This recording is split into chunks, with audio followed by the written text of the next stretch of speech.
हाँ तो guys SSC के द्वारा जो है एक और नई भर्ती निकाल दी गई है जिसका नाम है जूनियर इंजीनियरिंग यानी जेई की वैकेंसी है, जिसमें आप सिविल, मैकेनिकल और इलेक्ट्रिकल वाले जो स्ट्रीम से वैकेंसी आप पे निकाली गई। इसका आवेदन भी स्टार्ट हो चुका है। हम इस वीडियो में स्पेशली बात करेंगे इस भर्ती की डिटेल नोटिफिकेशन के बारे में कि इसमें जो है कौन लोग फॉर्म भर सकता है, age limit, selection process, syllabus, exam pattern, इसके अलावा जो भी इंपॉर्टेंट जानकारी है हम इस भर्ती के रिगार्डिंग जो है इस वीडियो में डिस्कशन करने वाले हैं। तो वीडियो को फ्रेंड्स आप लास्ट तक देखिए ताकि आपको सारी इन्फॉर्मेशन समझ में आ सके। अगर आप फॉर्म नहीं भरे हैं तो फॉर्म भर लीजिए। इसके ऊपर हमने अलग से एक वीडियो बनाया हुआ है, ये एसएससी जेई का फॉर्म कैसे फिल करेंगे, जिसमें हमने आपको जो है रजिस्ट्रेशन से लेकर यानी ओटीआर से लेकर फॉर्म फाइनल प्रिंट आउट करने तक का जो है कंप्लीट जानकारी साझा किया है। तो वो वीडियो आप देख लीजिएगा, उसका लिंक डिस्क्रिप्शन बॉक्स में आपको मिल जाएगा। तो फ्रेंड्स हमने जो है एसएससी की ऑफिशियली वेबसाइट से यानी इस वेबसाइट से जो है नोटिफिकेशन को डाउनलोड कर लिया हुआ है और ये नोटिफिकेशन देखेंगे तो आपको मार्च में ही जारी हुआ है, 28 मार्च के दिन। अब यहाँ देखेंगे तो इस भर्ती का जो है डिटेल ये एडवर्टाइजमेंट है जिसमें बताया गया कि आप 18 अप्रैल तक फॉर्म को अप्लाई करेंगे। अगर हम बात करें इंपोर्टेंट डेट की तो लास्ट डेट फॉर्म भरने का 18 अप्रैल रखा गया है और अगर आप फी नहीं जमा किए हैं तो 19 अप्रैल तक फी जमा कर सकते हैं। अगर आपको फॉर्म भरने में कोई भी गलती हो जाती है तो 22 अप्रैल से 23 अप्रैल तक उसमें सुधार कर सकते हैं। पहला जो एग्जाम होगा पेपर 1 वो जो है आपका 4 जून से लेकर 6 जून तक चलने वाला है। अब ये टेंटेटिव लिखा गया है, हालांकि अब आगे पीछे भी हो सकता है।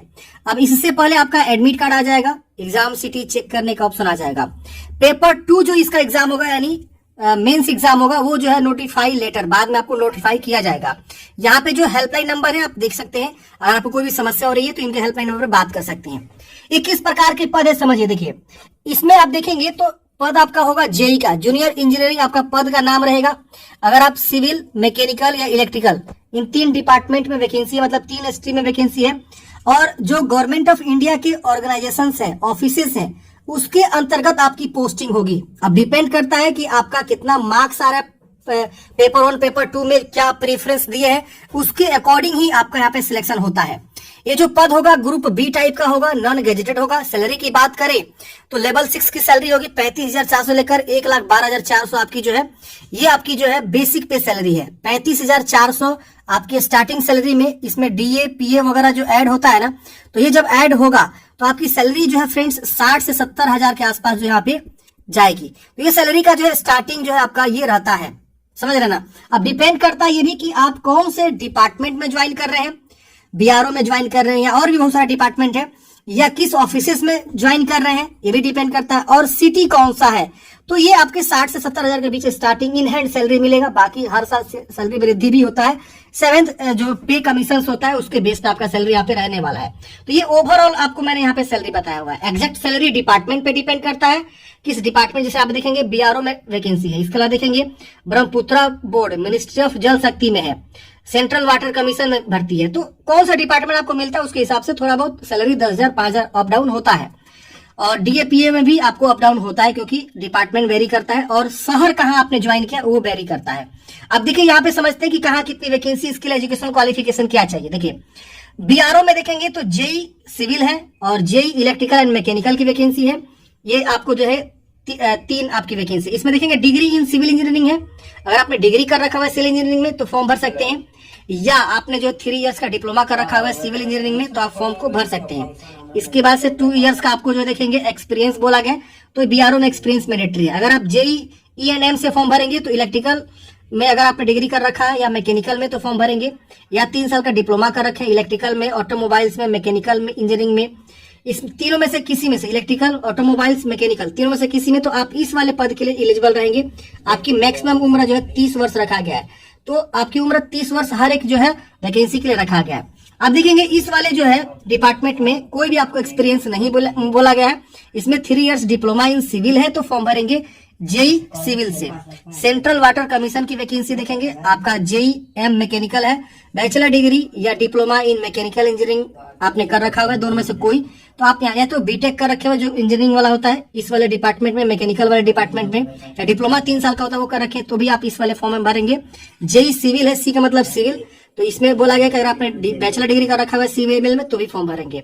सबके लिए उम्र सीमा 30 वर्ष रखा गया, आप देख सकते हैं। इस वाले 4 नंबर की जो वैकेंसी इसमें आपकी उम्र सीमा 32 वर्ष रखी गई है। इसमें बोला गया है कि आपका जो इलेक्ट्रिकल या मैकेनिकल में अगर आपने कर रखा हुआ डिप्लोमा तो फॉर्म भर सकते हैं। और अगर आप JEE से करेंगे सिविल से, तो उसमें सिविल इंजीनियरिंग चाहिए आपको। तो जिस डिपार्टमेंट में जिस वैकेंसी के लिए फॉर्म भरना चाहते हैं उस स्ट्रीम में आपने डिप्लोमा या इलेक्ट्रिकल, यहाँ देखिए JEE इलेक्ट्रिकल की वैकेंसी है, यानी डिप्लोमा इन इलेक्ट्रिकल कर रखे हैं तो फॉर्म भर सकते हैं। डिप्लोमा यहाँ से बोला गया है, यानी इस वाले जो है विभाग में आपको सिर्फ डिप्लोमा चाहिए, डिग्री नहीं चाहिए। इस वाले विभाग में सिर्फ आपको डिप्लोमा चाहिए। किसी किसी में देखेंगे बैचलर डिग्री भी चाहिए, किसी किसी में डिप्लोमा भी चाहिए। तो कोई भी आपने कर रखा हुआ है तो आप फॉर्म को अप्लाई कर सकते हैं। अब देखिए यहाँ पे नवल मिनिस्टर ऑफ डिफेंस में जो वैकेंसी JEE का, इसमें आप बोला गया है कि मैकेनिकल इंजीनियरिंग में आपने कर रखा हुआ है तो आप फॉर्म को भर सकते हैं। डिग्री डिप्लोमा कर रखा हुआ मैकेनिकल इंजीनियर तो ही फॉर्म भर सकते हैं, और साथ में आपको 2 साल का एक्सपीरियंस है। एक्सपीरियंस आप देखेंगे तो आपको इस विभाग में मिलेगा एक्सपीरियंस, तो फॉर्म भरेंगे और इस विभाग में मिलेगा। तो ये 2 विभाग है जिसमें आपको एक्सपीरियंस बोला गया है। इसके बाद इसमें भी आपको MES मिलिट्री इंजीनियरिंग सर्विस में भी देखेंगे एक्सपीरियंस बोला गया है। बाकी किसी में आपको एक्सपीरियंस नहीं बोला, बाकी सब जो है फ्रेशर भी फॉर्म को आवेदन दे सकता है। तो इस तरह से आप जो है चेक करेंगे डिपार्टमेंट और कहाँ कितने पद है, उसके लिए क्या क्वालिफिकेशन है। अब हम बात करते हैं फ्रेंड्स यहाँ पे वैकेंसीज की। तो देखिए यहाँ पे इन्होंने नेम ऑफ डिपार्टमेंट और किस पद के लिए क्या पोस्ट है यहाँ देखिए बताया गया है। JEE सिविल में देखेंगे 438 पद है। कहाँ पे? तो BRO में। सिर्फ मेल कैंडिडेट से यहाँ पे BRO में फॉर्म भरेगा, सिर्फ मेल, फीमेल नहीं भर सकती है। BRO की मैं बात करूं, बाकी सब में मेल फीमेल दोनों आवेदन दे सकता है। इसके अलावा देखेंगे ब्रह्मपुत्रा बोर्ड मिनिस्ट्री ऑफ जल शक्ति में 2 पद है ये सिविल का। मैकेनिकल का देखेंगे तो 12 पद है। सेंट्रल वाटर कमीशन में, सेंट्रल वाटर कमीशन सिविल में देखेंगे तो 120 पद है। सेंट्रल पब्लिक वर्क्स डिपार्टमेंट में 121 पद है और सिविल में देखेंगे तो 217 पद है। तो ऐसे जो है पदों की संख्या आपको यहाँ पे दिखाई गई। टोटल पदों की बात करें तो 900 से ज्यादा पद आपके यहाँ पे रहने वाले हैं। अब यहाँ पे विकलांग के बारे में बताया गया कि कौन से पद उनके लिए सुटेबिलिटी होगा और रिजर्वेशन किस पद पे है विकलांग को, आप यहाँ पे चेक करेंगे। और कोई विकलांग पर्सन है तो नेशनलिटी की बात करें तो इंडियन होना चाहिए। सब्जेक्ट ऑफ नेपाल भी फॉर्म भर सकता है, सब्जेक्ट ऑफ भूटान के लोग भी यहाँ पे फॉर्म को भर सकते हैं। एज लिमिट सबसे इंपोर्टेंट बात है, समझिए जिस पद के लिए एज लिमिट 18 वर्ष रखा गया है उनका एज लिमिट देखेंगे 2 अगस्त 1994 से लेकर 1 अगस्त 2006, इस दोनों के बीच या इस दिन भी आपका डेट ऑफ बर्थ है तो फॉर्म भरेंगे। आपका एज जो है काउंट हो रहा है 1 अगस्त 2024 को काउंट किया जा रहा है। जिनका उम्र 32 इयर्स का लिमिट रखा गया है उसका एज का लिमिट दिया गया है 2 अगस्त 1992 से लेकर 1 अगस्त 2006 के बीच आपका डेट ऑफ बर्थ है तो फॉर्म भरेंगे। इसके अलावा SC/ST को अपर एज में 5 साल का, यानी जिनके लिए 30 वर्ष का उम्र सीमा है उनका 35 वर्ष हो जाएगा। OBC के लिए 3 वर्ष, यानी इसमें आपका 33 वर्ष हो जाएगा। वही 32 में आप 5 और जोड़ लीजिए जिनको SC/ST अपर एज में, OBC के लिए 3 साल। तो ऐसे अपर एज में छूट मिलता है। विकलांग पर्सन के लिए 10 साल, 13 साल, 15 साल तक का जो अपर एज में छूट मिल जाता है। इसके बाद और भी देखेंगे तो आपको यहाँ पे छूट दिया गया है। अब बात आती है फ्रेंड्स कि जो भी कैंडिडेट्स EWS रिजर्वेशन करना चाहता है, इकोनॉमिकली वीकर सेक्शन या OBC कोई कैंडिडेट्स है, तो जो भी अपना जो है ये सर्टिफिकेट देगा वो जो है फाइनेंशियल ईयर 24-25 को उनको इश्यू करवाना होगा। उसी इनकम के बेसिस पे आपको यहाँ पे ये EWS का छूट आपको मिलेगा। तो आपका जो लास्ट डेट है फॉर्म भरने का 14 अप्रैल, उससे पहले आप जो है बनवा के अपने पास रख लेंगे ताकि जब डॉक्यूमेंट्स वेरिफिकेशन हो तो मांगा जाएगा कि आप दिखाइए इससे पहले, फॉर्म भरने से पहले का जो है डॉक्यूमेंट्स आपके पास क्या है। अब बहुत लोग क्या करते हैं, फॉर्म तो भर देते हैं, फॉर्म भरते समय आपसे नहीं मांगा जाता है डॉक्यूमेंट्स की जाति निवास ये सब दीजिए, तो वो आपको पहले का होना चाहिए। अब देखिए लिखा हुआ है crucial date for the claim of SC/ST OBC EWS विकलांग ESM, तो 1 अगस्त 2024 देखे ना लिख रहा है। इससे पहले का आपका जो है ये सारे जो है रिजर्वेशन लेने के लिए जो भी डॉक्यूमेंट्स लगते हैं वो सब आपके पास बने होने चाहिए। तो ये इंपोर्टेंट बातें हैं। एप्लीकेशन फी की बात करें, देखिए जनरल के लिए और OBC के लिए मात्र जो है 100 रुपये एप्लीकेशन फी। EWS भी इसमें आ जाएगा, EWS। बाकी जो भी है SC हो गया, ST हो गया, फीमेल भले वो किसी कैटेगरी से आता है उनको जो है 1 भी रुपया एप्लीकेशन फी नहीं देना होता फॉर्म भरने के लिए। फॉर्म भरने का जो प्रोसेस हमने ऑलरेडी वीडियो बना के बता दिया है कैसे फॉर्म को भरना है। बात करें एग्जामिनेशन सेंटर की तो ऑल ओवर इंडिया हर जगह आपको एग्जाम सेंटर देखने को मिलेंगे। किसी भी राज्य से आप आते हैं उस राज्य में आपको एग्जाम सेंटर देखने को मिलेंगे। बिहार एंड उत्तर प्रदेश में देखेंगे इतने सारे एग्जाम सेंटर्स हैं। ईस्टर्न रीजन में देखेंगे ये सब जो है राज्य आते हैं और इन सब का एग्जाम सेंटर यहाँ पे है। कर्नाटका केरला रीजन में ये सब राज्य आएगा, इन सब का एग्जाम सेंटर यहाँ पे दिया गया है। तो आप जब फॉर्म भरेंगे तो 3 प्रीफरेंस आपको देना होगा। कोई तीनों प्रीफरेंस में से आप कोई एक ही जगह पड़ेगा तो आप अपने अकॉर्डिंग प्रीफरेंस को देके क्या कर सकते हैं, अपने एग्जाम सेंटर को बता सकते हैं कि हमको एग्जाम सेंटर यहाँ चाहिए। बात करते हैं स्कीम ऑफ एग्जामिनेशन। 2 पेपर में एग्जाम होगा, कंप्यूटर बेस्ड एग्जाम होगा। दोनों पेपर ऑब्जेक्टिव टाइप के ही होंगे। पहला पेपर की बात करें सिलेबस की तो देखिए यहाँ पे कंप्यूटर बेस्ड एग्जामिनेशन होगा। पहला में देखेंगे जनरल इंटेलिजेंस एंड रीजनिंग से आपको जो 50 क्वेश्चन 50 मार्क्स के। इसके अलावा जनरल अवेयरनेस के 50 क्वेश्चन 50 मार्क्स के। पार्ट ए अब देखिए जो आप मतलब स्ट्रीम से फॉर्म भरेंगे उसी स्ट्रीम से आपसे पूछे जाएंगे क्वेश्चंस। तो इसमें दो पार्ट हो जाएगा। पार्ट ए आपका देखेंगे जनरल, ये तो आपका 1 2 3 ए हो गया। अब पार्ट ए इसमें हो जाएगा जिसमें आपको ये सब होंगे general engineering, civil and structural के, या पार्ट बी होगा या पार्ट सी होगा। तो 3 पार्ट होगा। अब जिस पार्ट से आप फॉर्म भरेंगे, मतलब जिस स्ट्रीम से फॉर्म भरेंगे, वही वाला पार्ट को आपको सॉल्व करना है। तो 100 क्वेश्चन होंगे 100 मार्क्स के। 2 घंटे आपको समय यहाँ पे मिलेगा। पहला पेपर क्वालिफाई कर जाएंगे, उसके बाद से आपको दूसरा पेपर के लिए बुलाया जाएगा। हालांकि दोनों पेपर आई थिंक एक ही दिन हो जाएगा, समझ रहे ना। तो ये चीजें आपको देना है। पेपर 1 एंड पेपर 2 दोनों एक ही दिन पेपर ये होगा।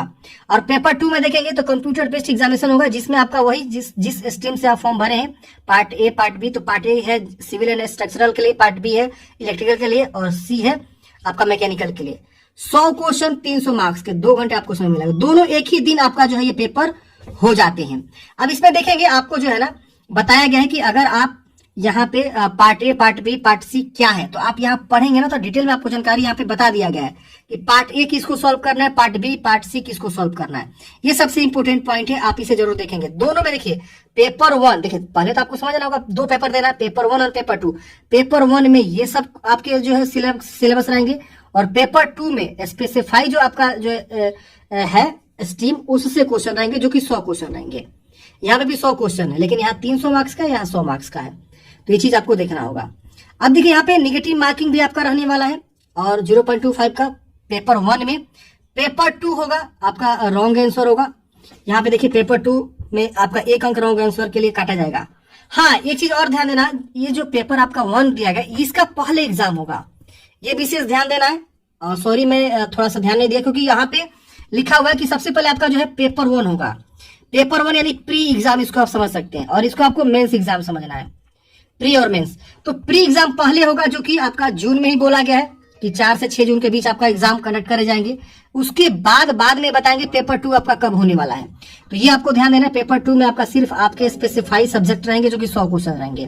तो आप यहाँ देख सकते हैं ऑब्जेक्टिव टाइप होगा, मल्टीपल चॉइस, दोनों पेपर 1 एंड पेपर 2 दोनों सेम रहने वाले हैं, मतलब ऑब्जेक्टिव रहने वाले हैं। और यहाँ पे रॉन्ग आंसर के लिए पेपर 2 में आपका 1 अंक काटे जाएंगे, और पेपर 1 में आपको 0.25 मार्क्स काटे जाएंगे। टेंटेटिव आंसर की भी आपका आएगा पेपर 1 पेपर 2 दोनों के लिए। और जो भी नॉर्मलाइजेशन होगा, अगर ज्यादा मल्टीपल शिफ्ट एग्जाम होते हैं तो नॉर्मलाइजेशन यूज होगा। सिलेबस की बात करें तो पेपर 1 का सिलेबस यहाँ पे दे दिया गया अच्छे से, पेपर 2 का सिलेबस भी यहाँ पे अच्छे से दे दिया गया। आप इस सिलेबस को ध्यान में रखते हुए अपनी जो है तैयारी आप अच्छे से करेंगे। अब हम बात करते हैं कि फाइनल सिलेक्शन कैसे होगा। तो यहाँ देखिए पोस्ट प्रीफरेंस जो आप देंगे उसके अकॉर्डिंग आपका जो है मेरिट बनेगा, और फाइनल जो सिलेक्शन होगा फ्रेंड्स वो आपका जो है ना यहाँ देखिए लिखा हुआ है, final selection allocation of the post organization office will be made on the basis of preference of candidates in paper 1 and paper 2। यानी पेपर 1 और पेपर 2 में जो आपके मार्क्स आएंगे ना, उसके बेस पे आपका जो है फाइनल यहाँ पे मेरिट लिस्ट बनेगा, फाइनल सिलेक्शन होगा।